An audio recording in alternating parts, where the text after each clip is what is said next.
Makanya dalam tafsir-tafsir itu diterangkan, ketika Allah menyuruh kita wa'iddu lahum mastata'tum min quwwati wa min ribatil khaili turhibuna bi aduwallah. Kamu umat Islam harus menyediakan alat perang sebanyak mungkin. Itu bukan berarti Allah menyuruh umat Islam perang terus buatan. Dalam keadaan dunia yang banyak gesekan seperti ini, orang itu bisa damai justru kalau sama-sama punya senjata. Dan itu teori itu dipakai seluruh dunia. Sekamane cara sing didelok wong akeh sing ora jare. Misalnya Amerika kan terkenal dikjaya, Korea Utara ben dirgani Amerika kudu gawe senjata sebanyak-banyaknya. Ya sudah seperti itu sudah teori yang dikatakan Quran. Karena manusia punya watak dolim. Watak dolim itu ini cerita-cerita sing gampang-gampang guys. Nah sampean kepengen paham ilmu swarga kok ora rasane no. Kok angel menerangno. Pokoke ning swarga iku kepenak napa? Kepenak. Tapi sama nak terangno swarga niku wis pokoke swarga. Ora usah bayangno mlebu swarga. Dimulai sakniki. Ya nak ya khisimun ngaten wae kan napa ketika terjadi kiamat niku tak khuduhum mahum khisimun. Jadi manusia itu takdir itu seneng tukaran. Karena tadi sengketa yang mari tukaran, pendapat baik yang masih nyari yang terbaik, sama-sama kebenaran nyari yang paling benar. Karena manusia itu dari awal kurang penggawean. Jadi barang apik cek diperdebatno dengan yang luwih napa apik. Sehingga bayangannya pangeran itu soben nak kiamat kapan saja terjadi, wong lagi sibuk para padu, lagi sibuk gegeran. Wis mesti. Karena tadi manusia niku mun watak dasare niku konflik. Ya tadi misalnya pengurus masjid bahkan mungkin organisasi-organisasi perdamaian itu pas rapat ya tukaran. Padahal organisasi ini perdamaian. Ya tapi pas rapat lalu solusinya apa? Solusinya begini sih, tok debat gini. Padahal organisasi perdamaian, tapi ya tetap tukaran. Asal cek manusia itu tukaran. Uniknya lagi manusia itu kalau ingin damai juga harus punya alat untuk tukaran. Nah orang ya tidak. Lalu kalau nanti ngaji kitab dalam salah satu kitab ada makalah gini. Idza aradta as-sulha fasta'id lil harbi. Kalau kamu ingin damai, maka siapkan alat perang sebanyak mungkin. Karena logikanya gini ya, kalau misalnya ada bajingan atau penjahat, dia punya bom, punya pedang, terus kamu sebagai orang soleh tidak punya apa-apa, bisa nggak bergening perdamaian? Kan nggak bisa. Mereka terpaksa damai karena kamu punya senjata yang imbang. Jadi kalau musuh kamu punya nuklir, terus kayak nggak punya apa-apa, ayo damai wae. Kamu kan rugi damai. Wong tak bom kena kok damai barang kan gitu. Makanya kamu harus punya senjata yang imbang. Makanya dalam tafsir-tafsir itu diterangkan, ketika Allah menyuruh kita wa'iddu lahum mastata'tum min quwwati wa min ribatil khaili turhibuna bi aduwallah. Kamu umat Islam harus menyediakan alat perang sebanyak mungkin. Itu bukan berarti Allah menyuruh umat Islam perang terus buatan. Dalam keadaan dunia yang banyak gesekan seperti ini, orang itu bisa damai justru kalau sama-sama punya senjata. Dan itu teori itu dipakai seluruh dunia. Sekamane cara sing didelok wong akeh sing ora jare. Misalnya Amerika kan terkenal dikjaya, Korea Utara ben dirgani Amerika kudu gawe senjata sebanyak-banyaknya. Ya sudah seperti itu sudah teori yang dikatakan Quran. Karena manusia punya watak dolim.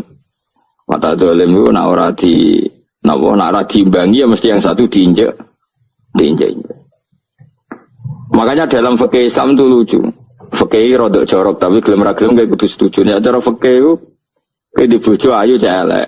Nek ra gelem mbok kumpuli ra wajib mbok nafakoi. Jadi kono iso ngancam gak buka duit ra takai. Ajane rodok jorok fikih. Itu cara fikih memang gitu. Perempuan itu tidak wajib melayani suaminya jika tidak dikasih nafkah. Lucu deh fikih yang merovokasi sing lanang. Dan wong lanang ra wajib nafkahi nek ra dikai. Iku wis ora usah terangno iku opo. Jadi fikih itu karena ngikuti teori umum. Makanya Mbak Mun itu fikih kata beliau itu, aku mbek fikih ini ra cocok. Aku apa omah tapi dagangan perkara itu. Tapi memang secara prosedur fikih gitu. Mana wong kere-kere itu pancen ya serantuk jatah kelon karena ra iso nafkahi gitu. Itu cara pakai. Memang seperti itu. Karena kere kok polahan, no? Kere kok pola. Kalau nak kere kudu ganteng. Jadi orang untuk jatah sing wedok sing seneng lah itu ijen untuk jatah. Tapi nek wis kere elek ya wis nelongso perkarane memang jadi karena seorang istri wajib melayani suaminya jika tidak kodak nafkahi. Bahkan menurut fikih Islam itu boleh rafa. Jadi oleh rafanya hakim. Pak Hakim suami saya kere itu boleh. Dan itu bisa diceraikan oleh siapa? Hakim. Jadi rafa. Karena tadi manusia itu yakhisimun di mental konflik. Dan mental konflik itu tidak dihilangkan Allah sama sekali kecuali nanti setelah di surga. Makanya Allah ngendikan apa? Wa naza'na ma fi sudurihim min ghillin. Jadi sifat dengki, sifat hasud itu dihilangkan nanti setelah di surga. Hanya di dunia itu antar wong soleh ya mesti hasud. Mana ada sing ora soleh, sing soleh wae kudu hasud. Ya senine ngono. Waktu Indonesia ini rebutan dari presiden itu rebutan masjid geger. Bahkan rebutan ngeklaim nak sholatnya paling sah, torekoe paling bener itu ya geger. Padahal yang ngerti otoritas itu yang pangeran, tapi manusia tetap menang kalah geger. Besok sak PT nak sing dalan ya geger. Kalau sering pak besok balapan itu kadang kisah nopo sak PT sak PO itu. Karena nanti bayangannya pangeran itu ya mesti terjadi pangeran sengendikan kiamat itu tak khudurum warum ya khisimun. Jadi ben orang men yasinan tok ora paham tak tulung bangunan ora paham bangetan. Warum fi ghaflatin minha bitakhusumin wa tabayu'in wa aklin wasyubin. Mesti manusia itu de mental takhusum saling berebut. Makanya cita-citanya Sayyidina Ali dawuh Sayyidina Ali ana awaluman yatsu baina yaday rahmanil khusumah dari Sayyidina Ali. Saya nanti pertama ketemu pangeran itu akan melaporkan musuh-musuh saya. Jadi cita-citane dene aku lah di rencana ngono. Aku lah di ben seru no. Jebule bareng lapor kok ala wah ya nyorot. Sayyidina Ali bede wae anak gue wis lapor jebule. Salah. Karena apa? Ya itu tadi. Manusa itu pokoke ngono. Pertama manusia itu Nabi Adam. Itu ya geger mbek malaikat. Dari pangeran Adamu khalifah, dari malaikat khalifah kok manusia mesti seneng geger. Tapi malaikat protes itu geger dhewe. Pangeran sing duwe kawula kok ngangkat digegeri. Jadi pangeran ra trimo. Lu ngaku sing duwe makhluk gawe aturan kok mbok gegeri. Iku pangeran. Jadi manusia pertama itu seribet. Pertama ribet mbek malaikat. Bareng Qabil be Habil ya ribet be dulur. Mulai dhisik perkara wedokan. Terus kunane kuno wedok mari ribet. Kalau wedok tambah ribet. Soalnya dunia itu ribet tes dinikmati wae no. Dinikmati. Makanya banyak orang top itu. Kalau punya kenalan banyak orang top. Itu ribet itu di manage. Jadi ada salah satu tokoh Indonesia itu terkenal sekali. Nak pidato ra kontroversi ra iso turu, tapi nak wis pidato wong bingung kabeh iso turu. Niku saya sangat kenal orangnya. Saya supire takoki, "Mau piye?" Tak pidato ini bingung ta. Nah dijawab bingung kecewa deh. Bene jawab bingung sedanten wah seneng terus iso turu deh. Karena memang konflik itu manusia terus seperti itu. Jadi apa ya? Kebaikan pun makanya ada guyonan ini betul kisah nyata ini, tapi reputasi negaranya ini karena sensitif. Ada negara tertentu yang muadzin itu digaji 30 juta. Jadi orang Arab melarat dengan muadzin itu 30 juta. Naiknya BMW. Imamnya itu digaji 70 juta. Hitung saja kalau 70 juta satu bulan satu sholat berapa? 70 dibagi 30. Kira-kira berapa satu hari ini? 2 juta ya, sekitar 2 juta 200 lah.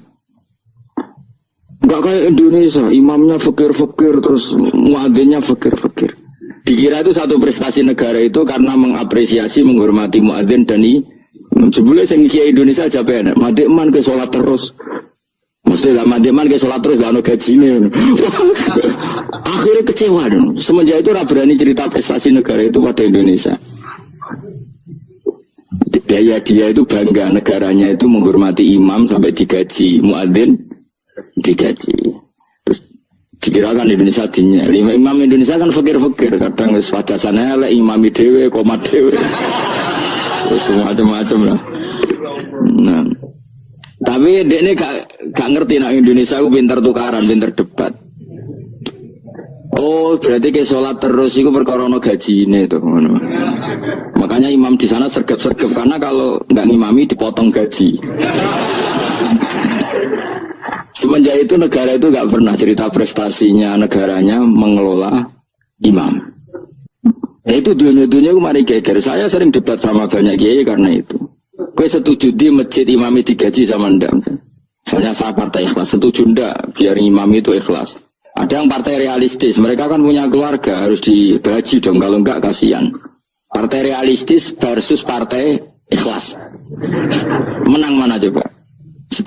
Menurut hukumnya Allah mungkin menang ikhlas, tapi partai realistis mosok wong kok ngimami tok ora entuk gaji. Artinya apa? Dalam kebenaran saja bisa diperdebatkan, apalagi barang bener mbek batil. Karena manusia itu punya mental wahum yakhisimun. Ya sudah seperti itu. Makanya nanti benar-benar gak ada konflik itu di akhirat. Nah akhirnya imam gak bangga. Surga ngimami wansane hebat nih, jebule mergo digaji. Nanti man ke sholat terus ngono gaji ini. Artinya sholatnya orang Indonesia itu luar biasa. Imam-imam Indonesia tanpa gaji kok. Ya resikonya kadang mutung, itu kan gak masalah. Tapi ya gak masalah lah, tapi tetap ikhlas dibangun apa? Gaji. Mana kalau nu bingung saya hafid mulai digaji, ustad digaji, kalau bingung kerja takoi, kalau berkali-kali beberapa pemprov kan ingin mengapresiasi hafid dapat insentif terus ustad, kalau kerja takoi, jenengan termasuk setuju apa enggak? Muni setuju kok didik uang ketunyan, muni ras setuju hafid betul duit kok ora oleh, tapi mending ini, uang alim mereka mikir dunia, mending ada itu yang tanya itu kadang ya gubernurnya tanya saya, bupatinya tanya saya, Gus di daerah mana-mana itu ustadz, guru madrasah itu dapat insentif. Cara jenengan Rembang setuju apa enggak? Aku jawab yo ngelatih ustadz seneng duit yo rapi. Nentang ustadz untuk rezeki yo rapi. Ustadz fakir yo akeh tenan. Nah gua kan wong keramat, gak mati masalah cara orang untuk gaji. Tapi kan tidak semua orang keramat. Kalau wong keramat untuk gaji tetap gagal. Tapi rata-rata ustaz kan tidak keramat. Gak keramat, bojone cerewet. Cek kumpul mertua. Enggak, kalau sampean misalnya jadi enggak ini cerita wakisimun. Seman setuju enggak kalau ada hafid itu dapat insentif? Ayo, ngaco. Setuju ora? Loh kok setuju hafid? Terus gue senang hafid itu di mental materialistik. Setuju tak? Enggak. Terus dia setuju hafid rada duit. Mungkin ya jadi ngurusi aku. Jadi memang kebaikan saja bisa diperdebatkan. Makanya dulu kalau ulama, makanya ijtihad itu penting. Ulama dulu itu kalau gejolak-gejolakan itu dalam hal yang tidak mujma'alah, ya tentu dalam hal yang tidak apa mujma'alah, itu gejolak-gejolakannya itu gak pernah selesai. Karena memang sesuatu itu pasti mirip ke sana, mirip kemari. Makanya disebut ra'yuna shawabun yahtamilul khata' wa ra'yuka khata'un yahtamilus shawab. Pendapat saya itu taruhannya benar dulu tapi ya mungkin salah, tapi pendapat Anda salah tapi mungkin benar karena mirip-mirip. Misalnya zaman sahabat itu sudah jadi perdebatan gini. Setelah Mekah ditalokkan Rasulullah dan setelah Rasulullah wafat dan Islam sangat-sangat kuasa, bukan sekedar kuasa lagi, sangat kuasa. Paling enggak menguasai Mekah Medina. Itu perdebatannya gini. Kita keluar Medina apa enggak? Sebagian sahabat, enggak, kita di Medina, ini ardu Rasulillah, ini muhajaru Rasulillah, tempat yang dipakai hijrah Nabi. Kita keluar dari Mekah enggak usah. Sholat di Mekah itu fadilahnya sebagaimana 1000 sholat. Wah, debat gitu. Yang separuh enggak. Muyai segoro apik to ora. Mekah Madinah sekarang sudah jadi negara Islam, tapi banyak bumi lain yang belum ada Islam. Menyebarkan Islam itu penting enggak penting? Efeknya meninggalkan Mekah Madinah. Hanya separuh sahabat yang meninggalkan Mekah Madinah. Mimpenihim itu orang-orang keren Kak Sayyidina Ali. Sayyidina Ali akhirnya sakan Al-Kufah. Dia hidup di mana? Kufah. Abu Darda hidup di Syam. Salman Al-Farisi hidup di Palestina. Karena dia milih pendapat kok nguyai segoro, sehingga sampai harus ditinggal. Akhirnya menyebarkan Islam kemana-mana, termasuk barokahnya mazhab itu ada yang ke Cina, terus terdampar di Selat Malaka, terus ada yang ke Aceh. Makanya banyak yang berpendapat Islam masuk Indonesia ya era apa sahabat. Tapi kalau ditanya bagaimana hukumnya meninggalkan Mekah Medina, ya buruk. Negara sebaik itu kok ditinggalkan. Tapi bagaimana hukumnya membiarkan bumi lain tanpa dai, ya buruk. Terus kayak jawabmu bi. Jadi dalam kebaikan saja ada perdebatan. Kayak gue ya misalnya, dia hukumnya dolan mbek konco traktir ya ape. Dia hukumnya nraktir konco nganggo jatah belanja nih bojo. Elek. Akhirnya jadi lanang-lanang jono dhewe kesono jatah bojo atau jatah konco. Karena dia mau cukup nak ora. Ya itu sudah semua manusia itu wahum ya khisimun. Makanya sampean kalau beda pendapat itu sing biasa wae. Coba wong saiki kalau beda pendapat geger. Beda pendapat itu sudah fitrah. Enggak mungkin lah. Kita ada beda pendapat itu tidak mungkin. Di kampung-kampung kalau ada masjid speaker di mana-mana saya sering ditanya. Ada yang progus, kandani nak adzan juga banter-banter, mengerameni tonggo. Nak niat sholat terus adzan nak isteko. Bar. Sing sitok, yo ora kudu banter ben siar. Sing sitok. Mau sedemen dipisoi tok, mergo sing ora seneng malah mau misoi tok. Sing wis seneng tanpa adzan pun yo. Tanpa adzan rame-rame maksudnya wis salat kemilan di. Dulu itu perdebatannya gitu. Abu Bakar nak wiridan yang masjid itu wirih banget. Selirih-lirihnya. Umar nak wiridan bianter. Tapi ranggusan sistem zaman itu. Tapi banter aja. Tapi sengamai ini lah. Intinya sengamai. Ketika Abu Bakar ditanya, Rasulullah ya Abu Bakrin, kenapa kamu melirihkan suara? Jadi saya itu malu sama Allah. Dia itu zat maha mendengar. Jadi saya merasakan suara itu malu. Kayak pangeran butuh suara keras. Umar ditanya, kenapa kamu terlalu keras? Umar jawabannya sederhana. Betul-betul ngantuk. Makanya nggak ada satupun ulama yang mengatakan Umar itu afdhalu min Abi Bakar. Mungkin jawabannya yo kadang sederhana banget. Malahnya ijma' di sunnah itu Abu Bakar afdhalu min Umar. Kalau nak jawabannya beneran ngantuk. Padahal jawabannya Abu Bakar. Kalau nu isin kalian pangeran yang maha pendengar kok banter-banter. Rasulullah dalam banyak hal ya gitu. Ketika banyak masalah itu sahabat dongo banter-banter. Nabi duka, innakum latatuna as-somma. Kamu tidak berdoa sama zat sing budak. Maka kamu enggak usah banter-banter. Jadi andaikan ada istighosah pakai sound system banter-banter itu ya perlu dipertanyakan. Yang pengiran wis krungu gegere ngono lho misalnya. Tapi misalnya mazhab itu kamu pakai. Terus ada pertanyaan, dangdutan saja banter. Kenapa kalimat ibadah boleh banter? Masalah mana? Ya asal isi dunia itu masalahnya. Kemilan dia. Ini cerita saja. Kalau manusia itu istighosah jaluk tolong sama pangeran kan? Pangeran sudah dengar tanpa sound system apa enggak? Kenapa banter-banter? Tapi kalau tadi dibalik dangdutan saja banter-banter. Kenapa ya? Kalimat ibadah boleh banter-banter. Jadi manusia itu memang potensinya itu ya khisimun dalam kebaikan saja khisimun. Jibril kurang kondangi itu buantai malaikat-malaikat liane. Masyhur itu. Siapa yang enggak ngerti Nabi Ibrahim? Nabi Ibrahim itu nabi keren. Diobong ning geni sampai Namrud. Jibril datang. Saya utusan Tuhanmu, melihat kamu mau dibakar simpati. Nah, terus piye jari Nabi Ibrahim? Yo, nak gue tolong tak tolong ya. Ndak saya tidak minta tolong sama kamu. Aku bodoh makhluk. Kena wani ngomong dengan Jibril. Nabi Ibrahim santai. Maksudnya gue rambe aku sing nulung. Kue kondo aku tak ada no pangeran. Jari malaikat Jibril. Jari Nabi Ibrahim. Lo nak soal pangeran, nak soal kondo gue seberso. Artinya ngene lho, padha kekasih pangeran yo bantah-bantahan aja ngene lho.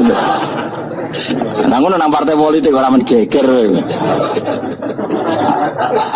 Mana nang partai politik geger biasa, wong Jibril geger ben Nabi itu. Biasa wae. Lan iki sampeyan takoki mungkar nangkir kutuani ben seru napa? Takoki marbuka kula guru TPQ. Ngenyak uang guru TPQ sih ditakoki marbuka. Sing mulang niku kula. Sampean ra tau mulang malah takok. Jelas. Malah kali. Itu masyhur itu, termasuk keramatnya Imam Malik itu gitu. Dia itu punya teman guru madrasah. Neng akhirat dicetakoki mungkar nakir marbuka. Malaikat Malik matur pengiran Gusti. Malaikat jinan kandhani iki ambek guru tauhid to takoki marbuka. Akhirnya pengiran nyalano malaikat yo sing jenis ngono iku coba takoki. Lucu dong guru tauhid to takoki. Sesuai kajian Nabi bisa takoki waman Nabi juga. Salah perkara. Kajian Nabi Muhammad terus takoki waman. Iya tapi pun Nabi malah takoki waman Nabi juga. Makanya menurut pendapatnya ulama-ulama itu pertanyaan mungkar nakir itu tidak bisa digeneralisir. Tidak semua orang ngalami itu. Saya tidak punya rencana untuk mengalami pertanyaan itu. Karena pasti bila-bila nah angger wong ngono Kanjeng Nabi kena pisan. Terus Kanjeng Nabi apa kena pertanyaan waman Nabi juga. Kan ora kebayang. Makanya masyhur itu. Sama lihat tuh di kitab Nurul Dzolam itu karangannya Syekh Nawawi. Syekh Nawawi Al-Bantani itu sarahnya apa itu Aqidatul Awam. Yang Nurul Dzolam yang sarahnya apa? Aqidatul Awam itu. Itu dikarang Syekh Nawawi itu diantara keramatnya siapa itu Sayyidina Umar. Sayyidina Ali itu pernah minta ya Allah beri saya kasaf mukasafah mau kepengen roh mletene Umar zaman ning dunya ngeruang disentai jajal dekne iku hubungane piye mbek mungkar nakir wani gak nyentak mungkar nakir mergo pikirane Sayyidina Ali Umar itu ning dunya kenangane ngeruang tau disentak Umar jake wani gak nyentak sinten mungkar nakir minta sama Allah supaya ngalami kasaf itu ya mukasafah lah, mukasafah tawalam gaib. Itu di dunia wali biasa, nak kira tahu ya banget. Di dunia wali itu biasa dan itu pasti mustajab. Mukasafah nih, setelah Umar mati, kabundut ditunggu nih bedanya, minta kasaf dan tawanan. Umar tangi turu, tangi ke kuburan sewante. Mungkin akhir teko dengan wajah yang sangat mengerikan. Mesti dinali nyeritakno wajahnya itu kal kidril kali kaya ompreng sing nyala. Wes seru. Wah, saya dinali kalah iki kira rasane iki. Ternyata apa? Buar mungkin akhir pacak kono Umar nguwatek. Kamu tahu enggak bisa apa kamu itu? Saya ini teman dekatnya kekasihnya Allah. Ada ini nggak ada ala kancane. Kamu tahu saya ini siapa? Ana sohibu habibillah. Saya ini temannya kekasihnya Allah. Bukan akhir mulai mikir waduh piye. Orang nyentak wes disentak sih. Ini bisa kamu pakai nanti. Wirah aku. Wah, itu biasa gue jalalan ngalor itu. Boleh cari muka anak, jajal moco. Ya repot.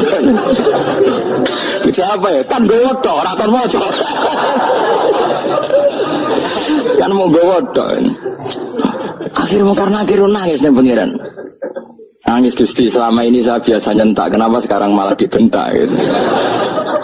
Terus kata Allah, ya sing sopan sithik iku kon semenjak iku mungkar nakir itu punya aturan. Yes ngene aturane, ojo prosedur teman-teman wae nek ketemu kekasihku ojo garang teman-teman. Semenjak itu sudah ndak sekarang itu. Terus dinali intine terus oh ternyata konsisten. Maksudnya Umar itu ning akhirat pun masih main sentak. Ya bagus lah konsisten maksudnya apa? Bagus.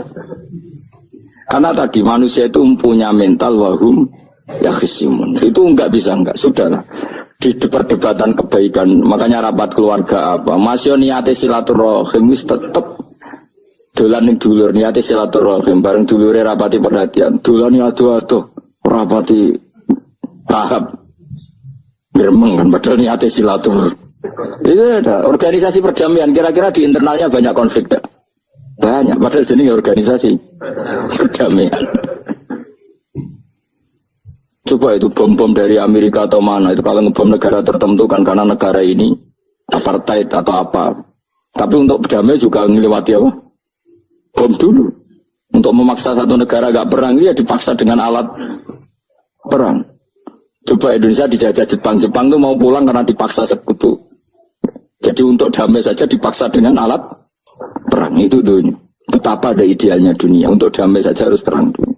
Makanya idza aradta sulhan fasta'id dalil harbi. Kalau kamu ingin damai pun harus menyediakan alat perang. Karena kalau nggak punya apa-apa pasti diinjak-injak. Ya sudah seperti itu, ini dunia. Semuanya nggak pernah sempurna. Apa damai harus perang. Harus paling nggak punya alat perang. Karena mentalnya manusia itu wahum yakhismun. Sampai pas kiamat ini cek wahum yakhismun. Makanya ya sudah seperti itu. Tapi nanti insya Allah baru kayak kesolehan itu perdebatannya dalam kesolehan. Kayak yang dialami malaikat Jibril dan Nabi Sinten Ibrahim. Malaikat Jibril empati ya karena kekasihnya Allah dibakar. Ibrahim merasa dekat sama Allah, gak perlu perantaran malaikat siapa? Jibril. Itu bagus ya, perdebatan dua orang soleh. Banyaklah Rasulullah dengan Jibril. Ya sering kadang-kadang debat, tapi perdebatan orang-orang soleh itu memang luar biasa. Coba-coba debat di Indonesia, bagi negara sebelah sisi itu. Wah, negara kami, imam masjid itu digaji gini-gini.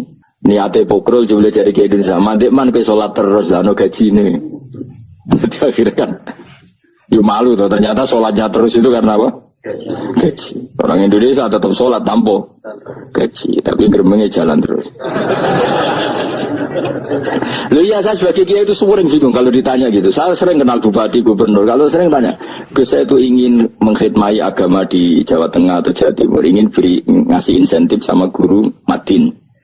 Saya sebagai kiai kan bingung, muni setuju didik uang material, muni rasa setuju, mosok ustaz tapi untuk rezeki kok ditentang. Nah gue jenis setuju apa menolak? Mustafa sing khusyuk yang setuju. Terus bosan dan melarat tuh. Ayo setuju orang. Nah aku mau ngalih atau takdir. Suara kena dipikir tuh ya, suara kena dipikir. Ya karena tadi saya sudah seperti itu. Mohon terus nang. Wamtazil yauma ayyuhal mujrimun. Ayaqulu lan dawuh sapa wa ta'ala. Imtazil yauma. Ini oleh nafsir Imam Suyuti wamtazil yauma ayyuhal mujrimun. Terus wawune niku dilebokno lafaz yaqulu wa yaqulu. Tegese lan dawuh sapa wa ta'ala dawuh imtazil yauma. Imtazumi sawo sira kabeh al yauma ing dalem iki dina ayyuhal mujrimuna wong-wong sing dosa. Dan ini nunjukno nak zaman ning dunya iku kancanan wong kafir sing ora harbi ki angsal. Mergo orang bener-bener terpisah dari wong kafir teng akhirat. Makanya ulama-ulama tidak mengharamkan misalnya ada mahasiswa Indonesia kuliah di Jerman atau gak apa-apa. Sementing jaga imannya. Karena wajib terpisah mbek wong kafir iku nak wis teng akhirat. Imtazul yauma ayyuhal mujrimun infaritu adil mukminin intakhtilatihim bihim.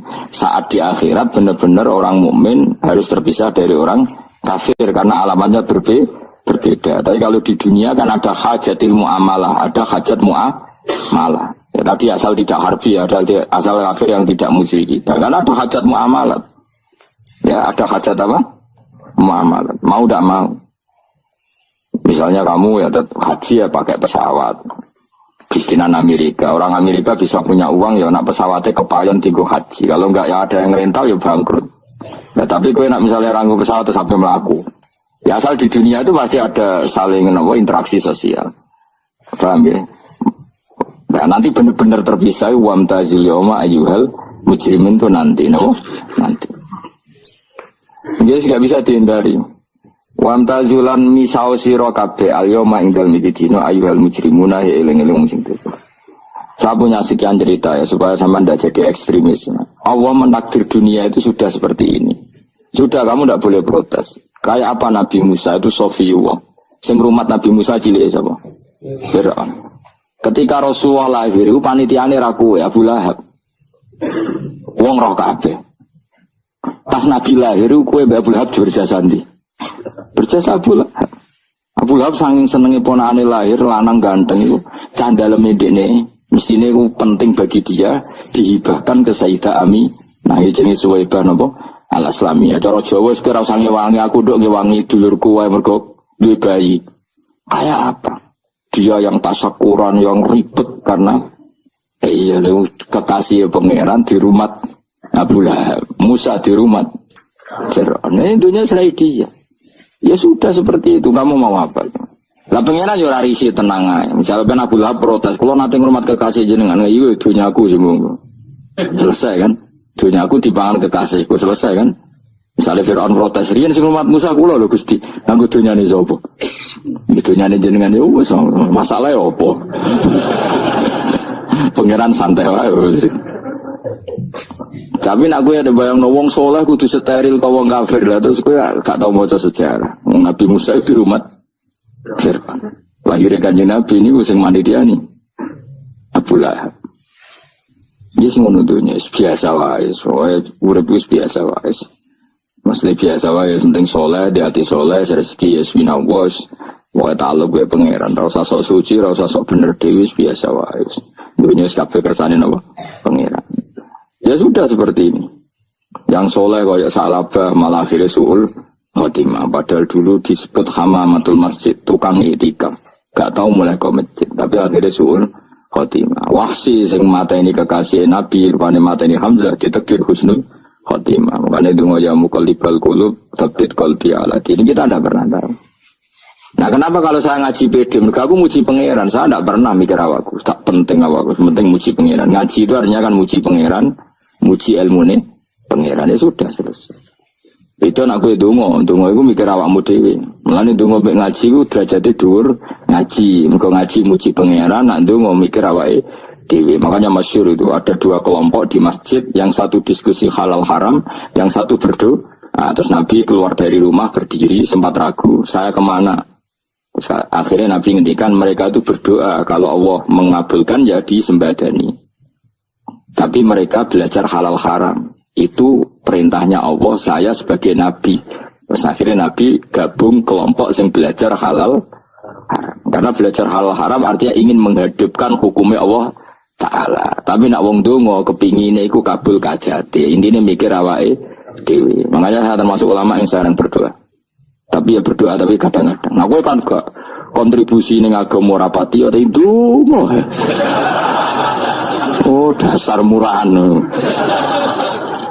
Ya tapi ya mulang ya ora payu.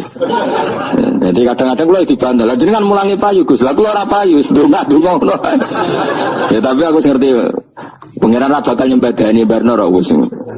Pangeran yo paling wis sithik ngono cukup. Kalau termasuk orang yang nggak setuju ya kalau orang sholawatan terus berlebihan tapi khidmah ini Nabi kurang. Maksudnya gini loh, sholawatan berlebihan ya. Redaksi sholawat tentang Nabi itu kecil, bukan sholawat jumlahnya enggak. Redaksi tentang Nabi itu kecil, sementara tentang keinginannya itu saya tidak suka. Saya suka sholawatan itu ya yang nyifati Nabi banyak, kemudian keinginannya kecil, itu bagus. Kayak Ihya Abdul Hasan As-Sadili itu. Kalau dongo itu jaluke mau swidik paling garis paling terakhir. Misalnya gini, nahmaduka ya man wa la ilaha illa anta rahmanur rahim, itu langsung in sampai nyifati Allah itu 99. Buar ngono nganti berkuras-kuras. Lagi terakhir mau jaluk dongo sithik. Nah kowe kan enggak muni muji Allah mau basa-basi tok. Alhamdulillahirabbil alamin wassalatu wassalamu ala Muhammadin. Mau go syarat tok. Bariku Allahumma inna nas'aluka nganti telung lari. Tolong halaman. Tapi pas muji pangeran, alhamdulillahirabbil alamin wassalatu wassalamu ala Muhammadin. Bariku terus dongo njaluk mapan, tolak buala.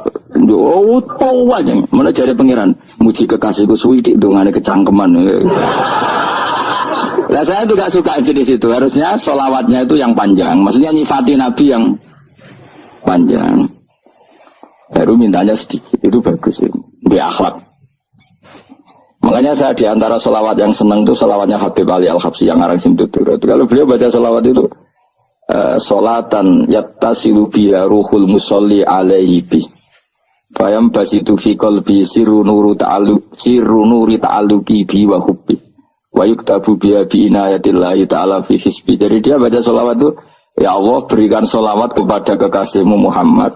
Dengan sholawat ini rohnya saya, musolli itu rohnya saya yang membaca sholawat, bisa sambung dengan rohnya Rasulullah. Dan setelah sambung saya terhitung sebagai orang yang mencintai Rasulullah. Dan saya berharap dari cinta itu saya tertulis sebagai umatnya.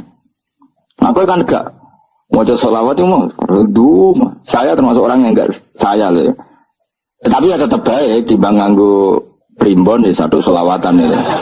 Tapi boleh punya etika lah dengan Rasulullah itu. Kalau dungo nyifati Nabi yang banyak.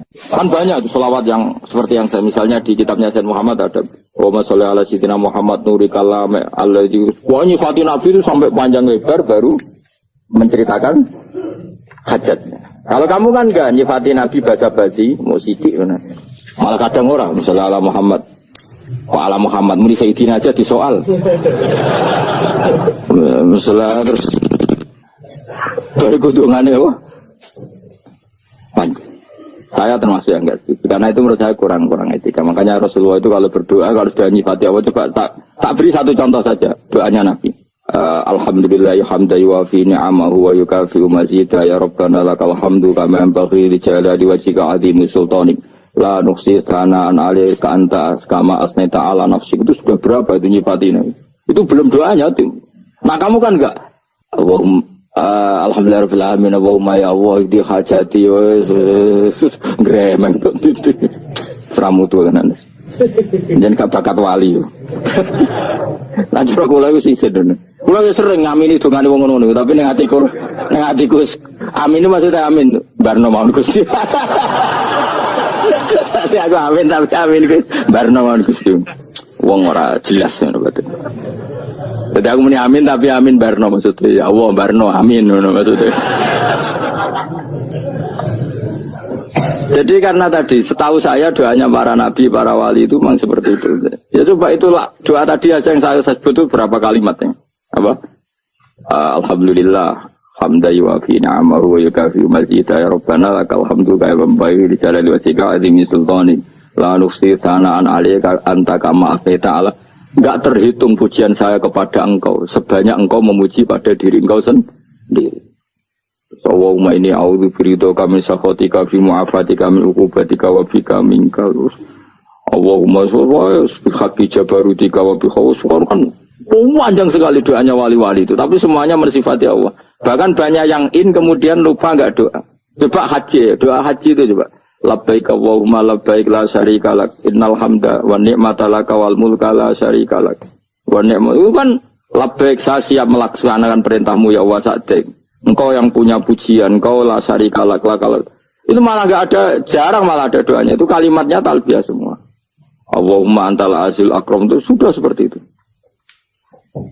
Karena tadi al-mu'min yashghaluhu sana 'ala Allah min ayyakuna li nafsihi dzakiran. Mukmin sejati adalah sibuk memuja Allah sampai lupa jatah dirinya sendiri. Nah, kowe kan gak mujine Allah basa-basi, dongane tenanan. Itu jadi makhluk aneh, itu jadi hubungan mbek pangeran itu wong aneh. Ya, tapi jangan rabakat wali, semuanya ikut ini, semuanya ikut. Ya dong ngono, kok mari wali kakean malah gak elit. Jadi, tapi saya mohon itu di solawat itu usahakan jumlah paling enggak jumlah solawatnya banyak, doanya sedikit. Paling enggak misalnya kamu tidak punya kalimat yang apa baik, ya mau solawat yang 100 juga ada salah. Biar guling-gilingan apa kita menyebut kekasihnya Allah lebih banyak ketimbang kita menyebut hajat kita sendiri ya gitulah. Paling enggak punya etika seperti itu ya. Kalau kamu enggak punya segot-segot sing keren, bacalah solawat berapa 100 terus cerita awam Gusti utang kula kathah. Mengira jawab wis roh.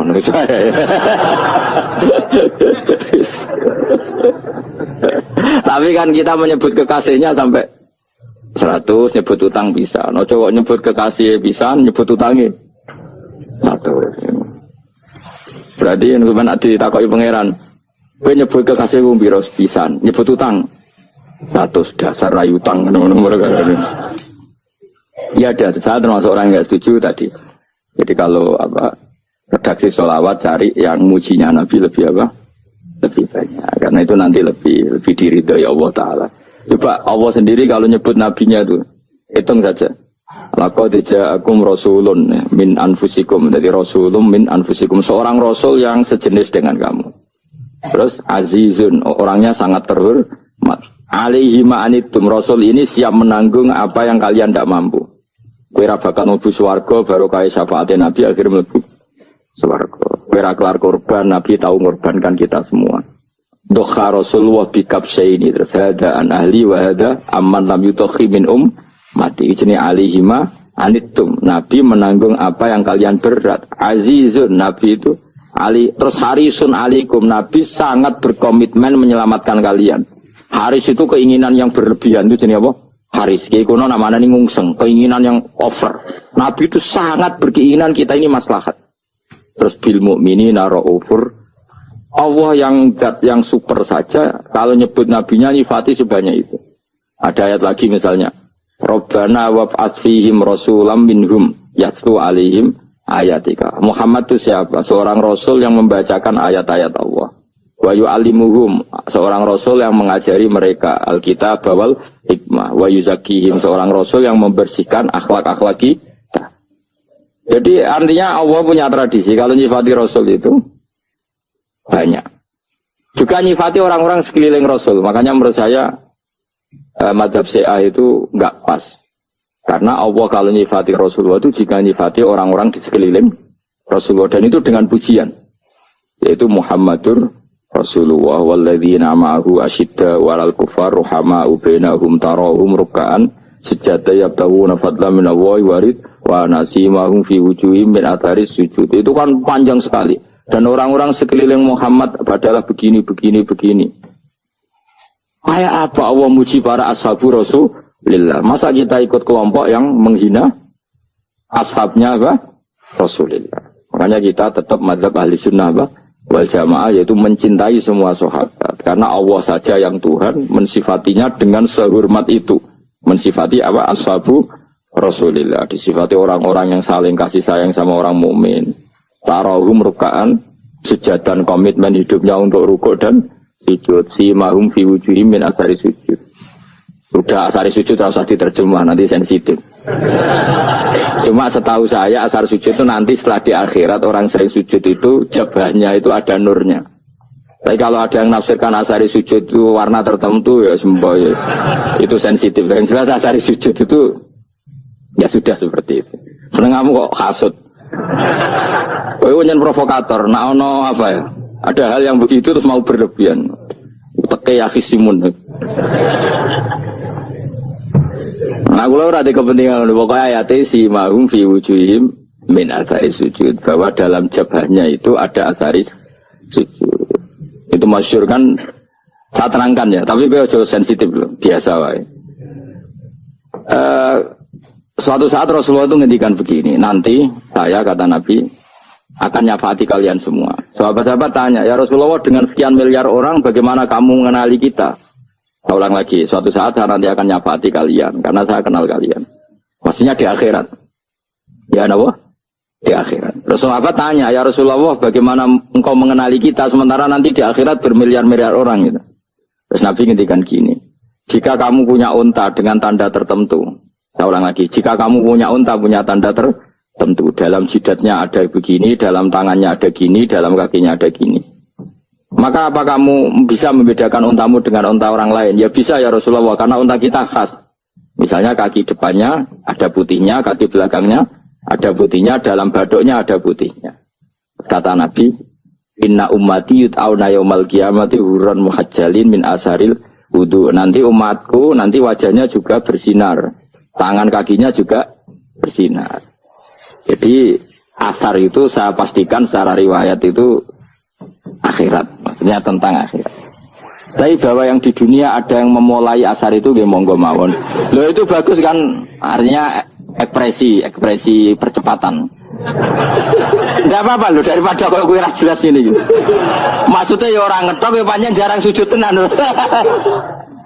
Wis ora usah sensitif, tapi yang jelas ya nanti. Ya soben kiamat ruang samu. Nanti hisab itu nanti kalau hitung hanya sekitar 3 jam. Hisabnya sak dunia itu hanya sekitar. Karena malaikat itu tidak kesulitan sama sekali. Tak warai ya. Ini nggak akan salah saya dalam hal ini karena riwayatnya sahihah. Kenapa hisab itu hanya butuh rubu'un nahar, 1/4 dari siang enggak. Anggap saja siang itu 6 jam atau 12 jam itu aja terserah. Kalau 12 paruhnya kan 6 ya. Seperti 1/4-nya berarti 3. Itu gini, jadi nanti di mahsyar itu kan yaumatab jadu wujuh wa taswaddu wujuh. Yaudah yang kafir itu gelap, hilang, wajahnya, tubuhnya semuanya gelap. Yang mukmin itu semuanya terang. Jadi sudah yang tabyadu wujuh atas suatu wujuh otomatis terus nyingkap. Terus pergerakannya itu delala yang tabyadu wujuh itu ke kanan, yang taswadu wujuh ke kiri.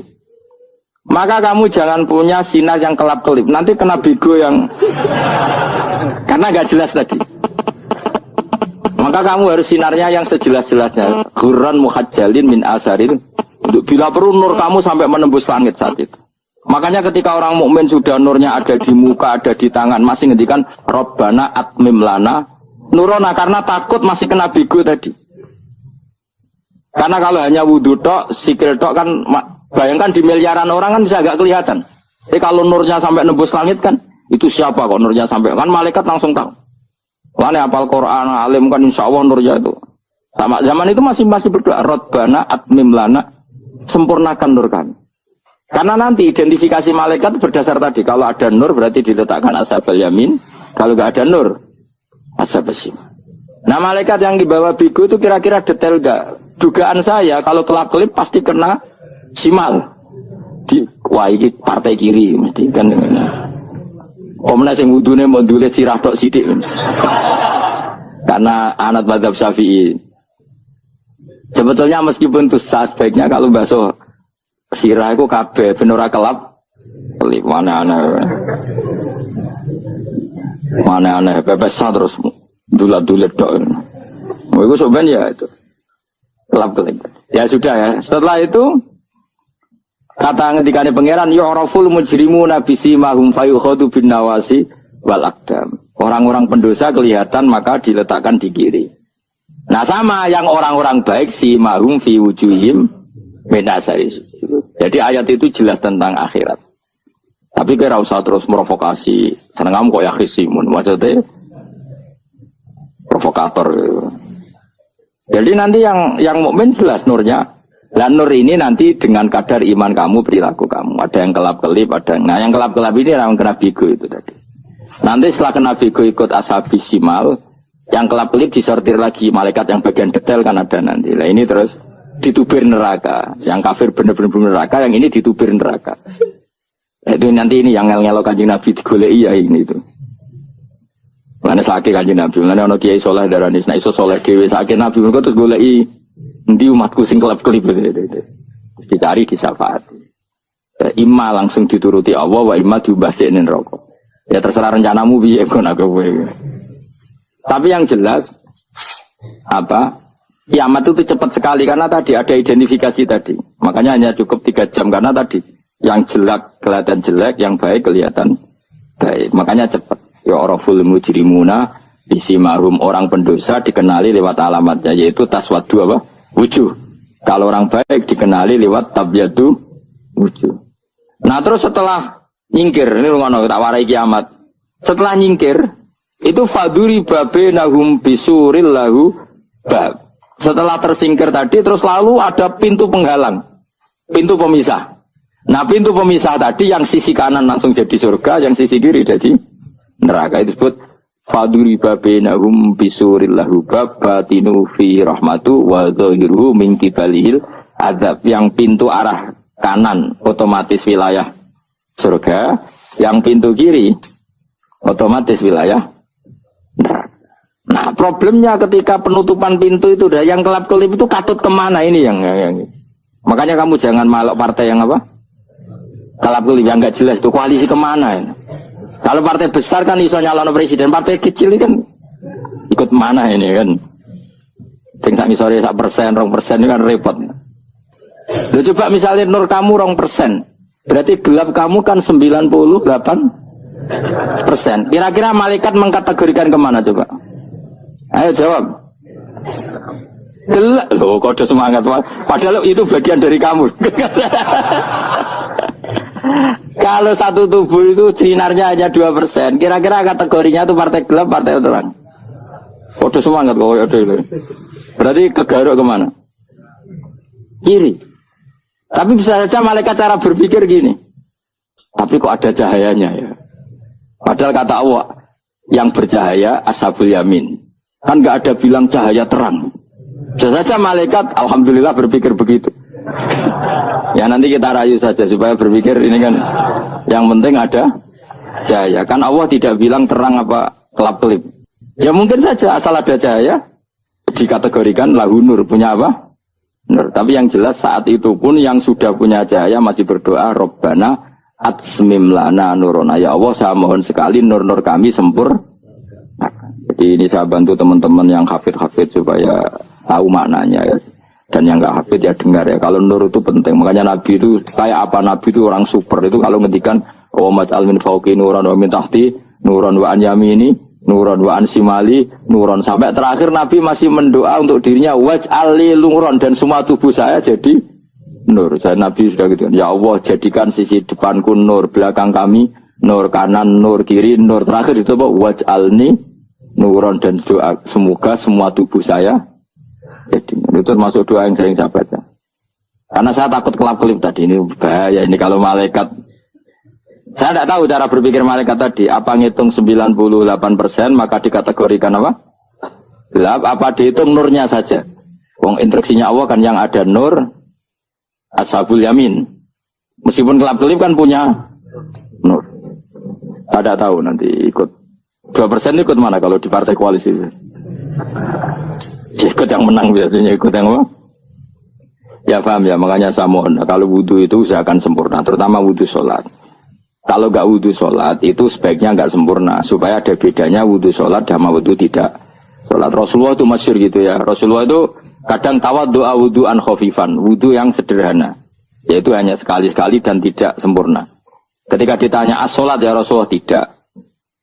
Misalnya saya habis makan mau tidur biasanya ya wudhu, tapi tentu tidak perlu sesempurna kayak wudhu sholat, biar ada bedanya. Rasulullah juga gitu, beberapa kali beliau wudhu tapi tidak sesempurna wudhunya untuk sholat. Masyhur itu di riwayat tawaddu'a wudhu'an khafifan duna wudhu'ihi lis sholat. Tapi kalau wudhu untuk sholat asbaghal wudhu, menyempurnakan wudhu. Jadi supaya ada bedanya wudhu sholat dan wudhu tidak sholat.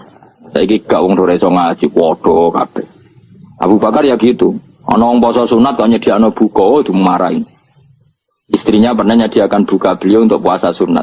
Itu embernya dipecahi Pak Abu Bakar. Ditanya, kenapa gitu? Apakah kamu akan menyaingi Ramadan? Jadi gak boleh memperlakukan puasa sunat kayak Ramadan. Ya biasa saja kalau puasa sunat tuh, wah, buka, kolak, apa. Ramadannya ya iri tuh, ini gimana kok saya disaingi ini. Jadi kabeh itu ada proporsinya, ada apa? Makanya megang Quran ya wudu, megang wudu. Nah tapi gitaran terus wudu, pengiran tersinggung. Piye kok om nyekel gitar wudu? Jadi gak boleh kebaikan disaingi itu juga gak boleh. Bapak gue sergep wudu sampai nyekel gitar. Untuk Quran tersinggung, wasem nih buka sembunyi kan. Malaikat panitia kan ya tersinggung. Kabeh itu kan ada proporsinya, apa? Ada proporsi. Itu hebatnya Rasulullah. Jadi kalau beliau wudu, bahkan wudu itu wudu li sholat sama tidak sholat itu. Misalnya sholat sunat itu kamu mampu ngadeg boleh nggak duduk? Boleh. Kalau sholat fardu nggak boleh, biar ada bedanya. Fardu itu spesial, nggak boleh, harus berdiri. Kalau sunat pun harus berdiri. Fardu tersinggung, iya sunat kok nyanyi aku kan gitu. Ya makanya sholat fardu wajib berdiri ya. Sholat sunat boleh duduk meskipun mampu loh ya. Nggak boleh sama. Sholat sunat pun harus berdiri. Berarti ada sunat menyaingi fardu. Ya jelas ya, jadi aturan main itu harus jelas, nggak boleh. Makanya Abu Bakar itu nggak mau kalau ada orang puasa sunat kemudian apa? Abdul bin Mas'ud lebih parah, dia itu tukang nyuwepeng orang yang selalu sholat duha. Makanya saya itu duha itu jarang, karena takut kena sweepingnya siapa? Abdul bin Mas'ud. Itu ada orang khusyuk tiap hari duha, disweping sama dia. Apakah kamu menjadikan sholat ini jadi fardu? Kok mbok lakoni bedino? Awas nampak lakoni bedino. Daerah akhir duha dilakoni bedino. Perkara ini butuh duit. Itu kalau zaman Abdul Mas'ud kena sweeping apa? Karena berarti menandingi fardu. Yes, ora usah anut ilmu ku bahaya jadi sensitif. Cuma ini kan ilmu tetap tak utarakan. Biar kamu tahu, enggak boleh fardu disaingi itu enggak. Coba kan banyak ketentuannya tadi. Contoh paling gampang itu apa? Kalau sholat fardu boleh, nggak boleh apa? Duduk. Sholat sunat boleh duduk. Sholat sunat boleh di kendaraan sesuai jalannya kendaraan. Nama tawajjahat bi rohilatu. Kalau sholat fardu, kalau kamu naik unta harus turun untuk memastikan di kiblat. Jadi banyak sholat sunat kamu dalam keadaan najis sudah tidak boleh dilakukan. Kalau sholat fardu, karena saking pentingnya fardu, meskipun dalam keadaan najis ya menemukan alat sesuci harus tetap sholat. Jenenge sholat dihormatil waktu, karena nggak boleh fardu ditinggalkan. Meskipun nanti harus karena nggak boleh mengalahkan fardu meskipun itu oleh najis. Jadi misalnya kamu pergi hanya bawa satu celana, kemudian di terminal atau apa kena najis, kena uyah sampean misalnya, kamu harus tetap wudu dan sholat. Karena nggak boleh fardu ditinggalkan. Meskipun nanti harus karena sholat kamu tidak sempurna. Dalam keadaan celana kamu najis, boleh nggak sholat sunat? Nggak boleh. Karena kalau fardu itu darurat, memang suatu yang harus, maka dilakukan. Tapi kalau kamu dalam keadaan gak suci, gak boleh melakukan sholat apa? Sunat. Karena fardu itu spesial apa? Spesial. Bun kalau terus nanya. Wamtazil yawma ayyuhal mujrimun. Ya, jadi orang mujrimun harus terpisah dari orang apa? Mukmin. Dan yang keharusan itu ketika di surga. Tapi kalau di dunia ya boleh muamalah boleh.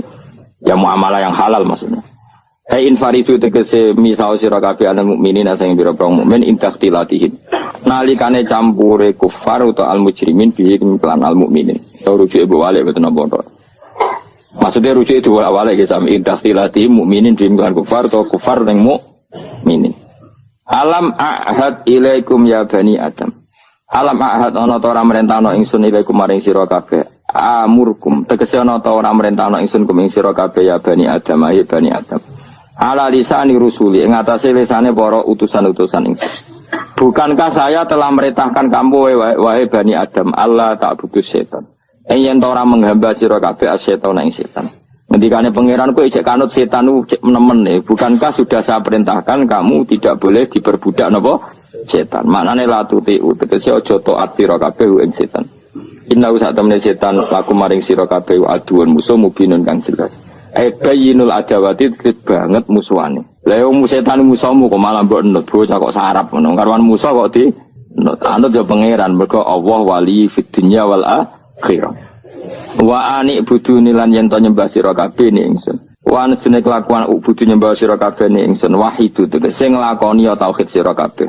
Kemeng esa kana sira kabeh ni ingsun. Wa ati ulan to atau sira kabeh ni ingsun. Harusnya kita hanya ibadah ning Allah Subhanahu wa ta'ala, karena dia yang menciptakan kita, tempat kita kembali. Setan itu tidak siapa-siapa, makhluk yang hina, yang lemah. Pokoknya malah taat ya ning gone zat sing super, sing gawe kita, sing memberi rezeki kita, dan zat yang kita kembali.